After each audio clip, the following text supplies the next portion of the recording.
सभी को शारदीय नवरात्रि की हार्दिक शुभकामनाएं। शारदीय नवरात्रि के ऊपर एक कथा है जो इस प्रकार है। यह कथा मार्कंडेय पुराण में वर्णित है, जो देवी भागवत के नाम से प्रसिद्ध है। एक बार की बात है, राजा सुरथ बहुत ही प्रतापी और धार्मिक व्यक्ति थे।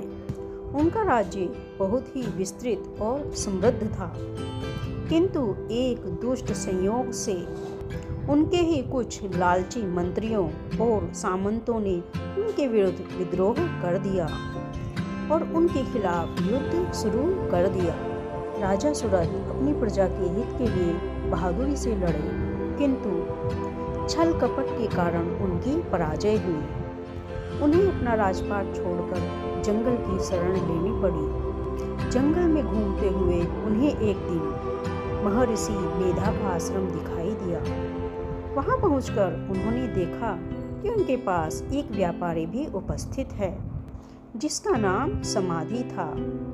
राजा ने ऋषि से पूछा, हे मुनिवर, मैंने अपने जीवन में सदैव धर्म का पालन किया, फिर भी मेरा राज्य और सुख मुझसे क्यों छिन गया?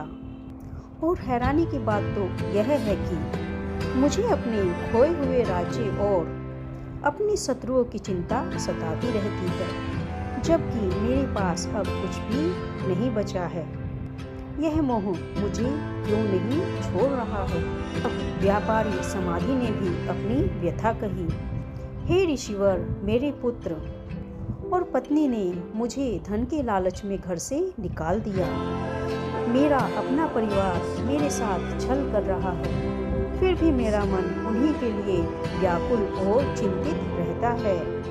मैं समझ नहीं पा रहा हूँ कि जिन्होंने मेरा सर्वनाश कर दिया, मैं उनके लिए इतना मोह क्यों रखता हूँ। ऋषि मेधा ने दोनों की व्यथा सुनकर कहा, हे वत्स, तुम दोनों पर महामाया की कृपा और उनकी लीला का रहस्य छिपा है। यह संपूर्ण जगत उसी आदि शक्ति की महामाया से संचालित होता है।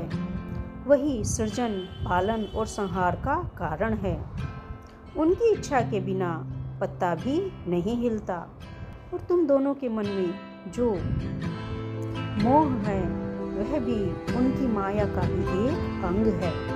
इन्हीं आगे कहा, इस माया की मुक्ति और खोए हुए राज्य तथा सुख को पाने का एकमात्र उपाय है उसी आदि शक्ति की शरण में जाना।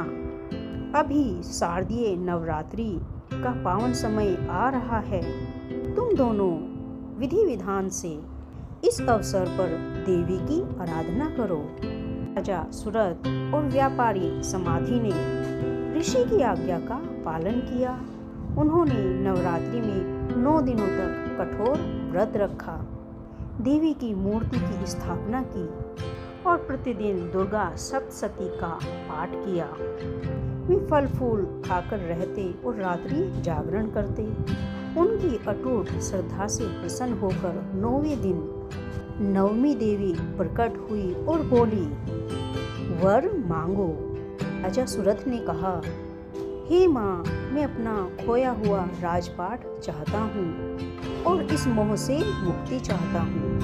देवी ने कहा, तथास्तु, तुम शीघ्र ही अपना राज्य पुनः प्राप्त करोगे और अंत में मोक्ष को प्राप्त होगे।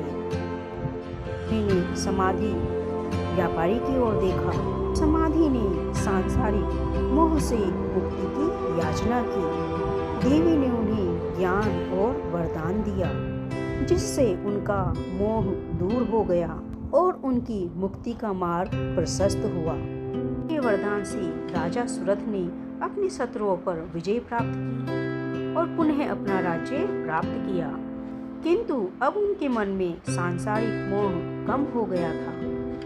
उन्होंने अंततः राजपाट को त्याग कर देवी की भक्ति में लीन होकर मोक्ष को प्राप्त किया। कथा केवल बुराई पर अच्छाई की जीत नहीं, बल्कि मन के आंतरिक संघर्ष और मोह से मुक्ति की भी कथा है।